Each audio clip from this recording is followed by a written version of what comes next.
In social contract theory, a very important scholar is Thomas Hobbes.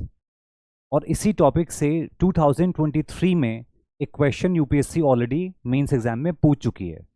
The question was at the state of nature is a state of war according to Hobbes. Comment in about 150 words. Now we know that in social contract theory we have certain scholars in political science and one of them is Thomas Hobbes. Now these scholars have tried to find the origins of the state.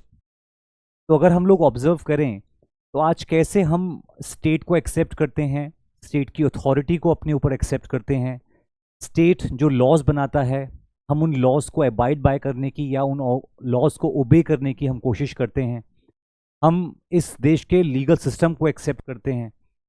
तो the scholars of social contract theory they have tried to find out the historical origins of the state and to explain that concept they gave concept of state of nature. तो state of nature एक ऐसा state है जब state का origin नहीं हुआ था, जब कोई पुलिस नहीं थी, कोई कोर्ट्स नहीं थे, कोई लॉ नहीं था, कोई सॉवरेन अथॉरिटी नहीं था. तो इस स्टेट में ह्यूमन लाइफ कैसी होगी? तो अगर मैं आपसे ये पूछूं, imagine if you live in a society, you live in a country where there is no sovereign government, there is no supreme authority, there are no laws, there is no police, there is no judiciary. Just imagine your life the way animals live in the animal world. तो जैसे जंगल में जानवर रहते हैं, अगर इसी तरह से हम इंसान रहेंगे तो हमारी लाइफ कैसी होगी? Now these scholars are not trying to say that humans की लाइफ ऐसी थी. This is a kind of hypothetical example or hypothetical experiment because they want to give the justification for the creation of state. State existence में क्यों आया?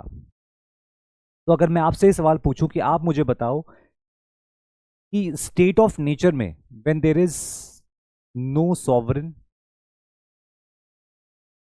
There is no government, there is no police, there are no laws, तो ऐसे state में, इस state में या इस स्टेट को हम कहेंगे स्टेट ऑफ नेचर. तो you tell me what kind of life humans would lead in such a situation. Do you think that life will be very peaceful, very cooperative, citizens will cooperate with each other, citizens will respect the rights of each other, और do you think this state will be state of war? Now your answer would depend on your assumptions about human nature. What do you believe about human nature? तो अब हमें ये देखना है कि human nature को लेके हमारी क्या assumptions हो सकती हैं. ह्यूमन नेचर, अब ह्यूमन नेचर को लेके हमारी assumptions नेगेटिव भी हो सकती हैं और पॉजिटिव भी हो सकती हैं. बस यहीं पे डिफरेंस आएगा between Thomas Hobbes and John Locke. तो हॉब्स ने ह्यूमन नेचर को नेगेटिव माना है. तो उसने ह्यूमन नेचर की क्या क्वालिटीज बताई? For example, human nature is always self interested, मतलब उसको अपने इंटरेस्ट से मतलब होता है, तो आप उसको सेल्फिश कह सकते हो. Then he said human nature is fearful. वो अफ्रेड है, किससे? दूसरों से, अपनी लाइफ के लिए. उसको अपनी लाइफ के बारे में नहीं पता है कि कब मेरी लाइफ किसी के थ्रू खतरे में आ सकती है.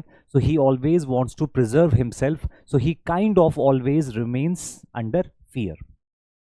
Then according to Thomas Hobbes, humans by nature are competitive. Competitive. तो अब बताओ, अगर ये ह्यूमन नेचर होगी तो इस सिचुएशन में ह्यूमंस की लाइफ कैसी होगी? अकॉर्डिंग टू हॉब्स, इस सिचुएशन में ह्यूमंस की जो लाइफ होगी वो हमेशा होगी in the state of war. हमेशा एक जंग जैसी, लड़ाई जैसी, एक इनसिक्योरिटी जैसा माहौल हमेशा बना रहेगा. और ऐसा क्यों होगा? ऐसा मेनली 3 रीजंस की वजह से होगा. पहला रीजन होगा competition among human beings. By because the resources will always be scarce. और जैसा हमने बोला कि हर ह्यूमन क्या है, सेल्फ इंटरेस्टेड है, फियरफुल है और वो कॉम्पिटिटिव है। तो पहला रीजन कि क्यों स्टेट ऑफ नेचर में पीस नहीं होगी, सिक्योरिटी नहीं होगी, लॉ एंड ऑर्डर नहीं होगा, तो पहला रीजन है competition among human beings for resources. Resources पे कब्जा करने की जो लड़ाई होगी उससे इनसिक्योरिटी क्रिएट होगी। सेकंड रीजन कि क्यों लड़ाई होगी या इनसिक्योरिटी होगी वो है फियर। तो क्योंकि इंसान हमेशा डरा रहेगा अपनी लाइफ को लेके, अपने सर्वाइवल को लेके, तो वो क्या सोचेगा कि इससे पहले कि कोई मुझे मारे, why should not I kill my enemy और द थ्रेट, खतरे को मैं ही मार दूं। तो मुझे आपसे खतरा है, आपको मुझसे खतरा है, so I may try to eliminate you and you may try to eliminate me. That means we both constantly live in a state of fear and therefore we constantly try to kill each other. And third reason जो हो सकता है लड़ाई का वो होगा glory.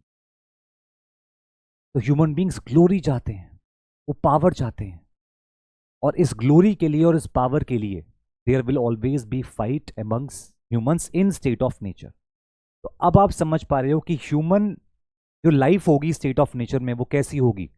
According to Thomas Hobbs वो brutal होगी, वो शॉर्ट होगी, वो नेस्टी होगी, और वो लाइफ बहुत ज्यादा, आप कुल मिला के कहो तो वो सिविलाइज्ड ह्यूमन लाइफ नहीं होगी, वो एनिमल लाइक लाइफ होगी।